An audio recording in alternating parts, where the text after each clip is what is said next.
اندازہ لگاؤ وہ کتنی برکتوں والی رات ہوگی جس کو خدا برکتوں والی رات کہے. فرمایا انا انزلناہ فی لیلۃ مبارکۃ انا کنا منذرین. اللہ فرماتے ہیں برکتوں والی رات آ گئی، رحمتوں والی رات آ گئی، شعبان کی 15ویں رات آ گئی. بڑی برکتوں والی رات ہے. قوم نے تماشا بنا لیا، بچوں کو لگا دیا پٹاخے چلانے پر، اور بڑے بڑے حاجی نمازی بڑے بڑے نیک لوگ پڑ گئے حلوے شریف پہ. ماہ کے دنوں میں تو دال کھا کر آدمی کو ذرا کم نیند آتی ہے، اس دن جو حلوے کی پلیٹیں چڑھائی پھر تو خیر ہی خیر ہے. کون عبادت کرے؟ ہم تو بھی اپنی بات کریں گے، تمہیں ملے نہ ملے مولوی کا حجرہ تو بڑھ ہی جاتا ہے نا. الحمدللہ ہمارے یہاں یہ دستور ہی نہیں. بہرحال ہر چیز الٹ استعمال کرنے کی قوم کی عادت بن گئی، مزاج بن گیا. اللہ فرما رہے ہیں لوگوں آ گئی برکتوں والی رات، کھڑے ہو جاؤ، وضو کر لو، قرآن کی تلاوت کر لو، عبادت کر لو. توبہ والی رات آ گئی، استغفار والی رات آ گئی، بخشش والی رات آ گئی، اور مانگنے والی گھڑی آ گئی. فرمایا انا انزلناہ فی لیلۃ مبارکۃ انا کنا منذرین. اللہ پاک فرماتے ہیں لوگوں ہوشیار ہو جاؤ، برکتوں والی رات آ گئی، رحمتوں والی رات آ گئی، نجات والی رات آ گئی، بخشش والی رات آ گئی، چھٹکارے والی رات آ گئی، بری ہونے والی رات آ گئی. فیہا یفرق کل امر حکیم امرا من عندنا انا کنا مرسلین. اللہ فرماتے ہیں پروردگار عالم نے اسی رات میں فیصلے فرمانے ہوتے ہیں. فیصلوں والی رات آ گئی. لوگوں کو کہتے ہوئے سنا بھی ہوگا اور بھگتے بھی ہوں گے. پہلے مقدمہ چلتا رہتا ہے، چلتا رہتا ہے، چلتا رہتا ہے، پھر اخیر میں آ کر کے لوگوں کو اندازہ ہو جاتا ہے کہ یہ فیصلے کی تاریخ ہے، تو اس پہ بڑی کوشش کر کے جاتے ہیں بھائی ذرا پہلے پہنچو، فیصلے کی تاریخ ہے. تو شب برات فیصلے کی تاریخ ہے، فیصلہ ہوتا ہے. اللہ پاک جل شانہ فرماتے ہیں لوگوں پورے سال میں جتنی روزی ملنی ہے اس کا فیصلہ اس رات میں. کس کو کتنی روزی ملنی ہے، کس کو کتنا رزق ملنا ہے، کتنا منافع ملنا ہے، کتنا گھاٹا ملنا ہے. پورے سال کا ایک ایک دانہ، ایک ایک گھونٹ پانی کا کسی اور چیز کا لکھ دیا جاتا ہے، مقرر کر دیا جاتا ہے.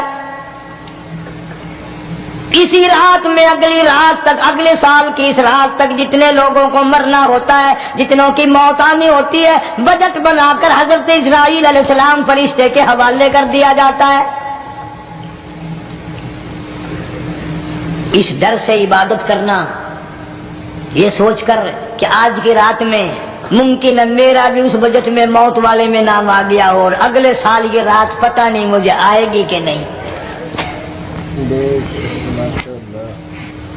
کیونکہ ارشاد فرمایا مدنی کریم صلی اللہ تعالی علیہ وسلم نے او لوگوں تمہیں معلوم نہیں دنیا کا نظام اتنا غلط ہو جائے گا، معاشرہ اتنا بگڑ جائے گا، قوم اتنی تباہ ہو جائے گی. صبح کو آدمی اچھا بھلا مومن ہوگا، مسلمان ہوگا، شام کو موت آئی تو جنازہ کافر کا اٹھ رہا ہوگا. ارشاد فرمایا مدنی کریم صلی اللہ تعالی علیہ وسلم نے اور لوگوں میری امت پہ ایک وقت ایسا آئے گا، میری امت اتنی بگڑ جائے گی انہیں کسی چیز کی پہچان بھی نہیں رہے گی، شناخت بھی نہیں رہے گی، یوں ہی بکواس کرتے مر جائیں گے. ارشاد فرمایا محمد عربی صلی اللہ تعالی علیہ وسلم نے اور لوگوں کئی مرتبہ ایسا ہوتا ہے ایک آدمی کوٹھی بناتا ہے، بنگلہ بناتا ہے، لیکن اس کو یہ پتہ بھی نہیں ہوتا روپیہ میرا لگنا ہے، بنوانا میرے ذمے ہے، ایک رات کا بسیرا بھی مجھے اس مکان میں نصیب نہیں.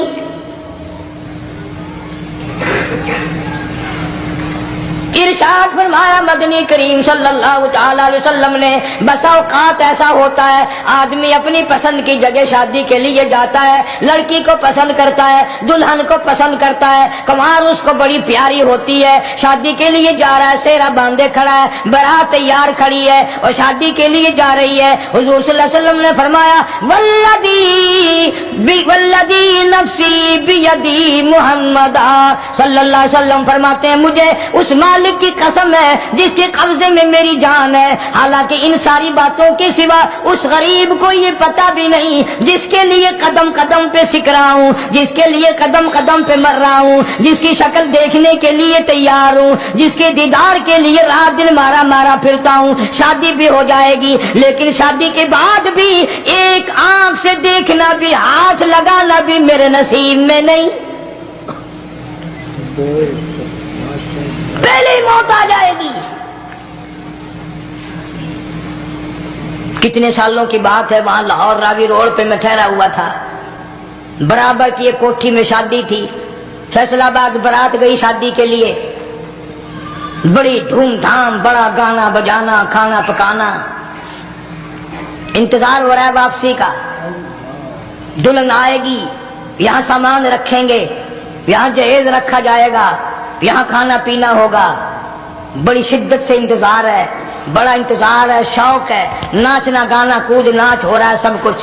شام کے 6 بجے بجائے دلہن آنے کے، بجائے جہیز آنے کے، بجائے زیور آنے کے، گھر کے بمیں دلہا، بمیں دلہن، بمیں بھائی ماں باپ 11 آدمیوں کی چھیچڑے اور بوٹیاں بن کر آ گئی۔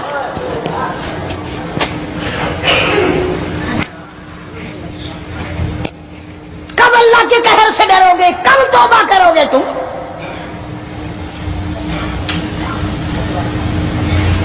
پچھلے سال اس رات میں ہزاروں لاکھوں دنیا پہ تھے، آج قبروں میں پڑے ہیں، نہ جانے اگلے سال میرا تیرا کیا حال ہوگا۔ فرمایا روزی کا بجٹ بنا دیا جاتا ہے، موت کا بجٹ بنا دیا جاتا ہے، پیدا ہونے والوں کی فہرست بھی بنا دی جاتی ہے۔ فیہا یفرق کل امر حکیم امرا من عندنا انا کنا مرسلین۔ بڑے بڑے فیصلے ہوتے ہیں، بڑے بڑے اللہ پاک جل شانہ اس رات میں فیصلے فرماتے ہیں۔ جب فیصلے اس نے کرنے ہیں تو ہمیں اس کے اور قریب ہو جانا چاہیے، اور اس کے نزدیک ہونا جانا چاہیے، اور اس سے معافی مانگنی چاہیے، اور اس کے قریب ہو کر اسے لپٹ جانا چاہیے تاکہ ہمیں زیادہ سے زیادہ ملے۔ ایک حدیث پاک میرے ذہن میں آئی ہوئی ہے، مختلف روایتوں سے 3 صحابہ سے روایت ہے، حضرت علی رضی اللہ تعالی عنہ، اما عائشہ صدیقہ رضی اللہ تعالی عنہا، حضرت ابو موسیٰ اشعری رضی اللہ تعالی عنہ، مختلف طریقوں سے، مختلف لفظوں سے 3 صحابہ سے یہ روایت ہے۔ جناب عائشہ صدیقہ رضی اللہ تعالی عنہ فرماتی ہیں میں سوئی ہوئی تھی، نبی پاک صلی اللہ علیہ وسلم میرے ساتھ ہی سوئے ہوئے تھے، اچانک چپکے سے اٹھے، آہستہ سے دروازہ کھولا، باہر تشریف لے گئے۔ میرے دل میں آیا آج باری تو میری تھی، پتہ نہیں کسی اور بیوی کے یہاں چپکے سے تشریف لے گئے۔ میں باہر نکلی، میں نے دیکھا دور جا تشریف لے جا رہے ہیں، میں بھی پیچھے پیچھے ہو لی۔ رات کا وقت تھا، کالے کملی والا صلی اللہ علیہ وسلم سیدھے جنت البقیع کے قبرستان میں تشریف لے گئے۔ حضرت عائشہ فرماتی ہیں رضی اللہ تعالی عنہ، جیسے ہی محمد کریم صلی اللہ علیہ وسلم نے رحمت والی جھولی پھیلائی، ہاتھ پھیلائے اور امت کے لیے دعا مانگنی شروع فرمائی، فرمایا میں بھی پیچھے کھڑی ہو کر ہاتھ پھیلا کر دعا مانگتی رہی، آہستہ آہستہ آمین کہتی رہی۔ اتنی لمبی دعا مانگی، اتنی لمبی دعا مانگی، ہماری اماں کہتی ہیں کہ میرے ہاتھ دکھ گئے، میں نے 3 مرتبہ ہاتھ چھوڑے اور 3 مرتبہ ہاتھ دعا کے لیے اٹھائے۔ اتنا مانگا امت کے لیے اس رات میں، یہی رات تھی شعبان کی 15ویں رات۔ فرماتی ہیں جب واپس ہونے لگے، چونکہ میں لڑکی تھی، میں نے دوڑ لگائی، تو میں اپنے حجرے میں سرکار دو عالم صلی اللہ علیہ وسلم سے پہلے ہی پہنچ گئی. پھر آپ تشریف لے آئے تو مجھے فرمانے لگے تیرا سانس کیوں چڑھ گیا؟ یہ تو تجھے سانس ایسے چڑھا ہوا جیسے کہیں سے دوڑ کے آئی ہو. فرماتی ہیں ہماری اماں طیبہ طاہرہ رضی اللہ تعالی عنہا، فرمانے لگی آقا آپ کی دعا میں بھی تو شریک تھی. آپ جو وہاں دعائیں مانگ رہے تھے مغفرت کی بخشش کی تو میں بھی تو شریک تھی، میں بھی آہستہ آہستہ آمین کہہ رہی تھی. پھر آپ سے پہلے دوڑ کر میں گھر میں آ گئی. اب اگلی بات اصل میں ذکر کرنا چاہتا تھا میں کہ یہ ہے وہ روایت 3 صحابہ سے، 1 صحابیہ سے، 2 صحابہ سے. فرمایا عائشہ میں کیسے نہ مانگتا، توجہ کرنا، میں کیسے نہ مانگتا، میں کیسے نہ روتا، میں کیسے نہ عاجزی کرتا، میں کیوں نہ رحمت والی جھولی پھیلاتا. تجھے معلوم نہیں آج کی جو شب برات کی رات ہے، قبیلہ کلب کے بکریوں بھیڑوں کے جسم پہ جتنے بال ہیں ان بالوں سے بھی زیادہ لوگوں کی آج بخشش ہونی ہے.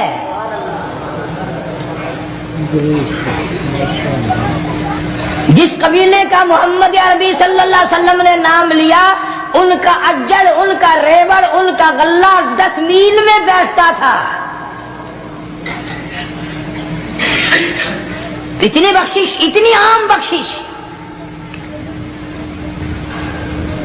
باوضو بیٹھے ہو، مسجد میں بیٹھے ہو. السلام علیکم دوستو، کیسا لگا آپ کو قاری حنیف ملتانی رحمۃ اللہ علیہ کا بیان؟ امید ہے آپ کو پسند آیا ہوگا. ویڈیو کو لائک کیجئے اور شیئر کیجئے اور چینل کو سبسکرائب کیجئے. تو ملتے ہیں نیکسٹ بیان میں، جب تک کے لیے اللہ حافظ. السلام علیکم ورحمۃ اللہ وبرکاتہ.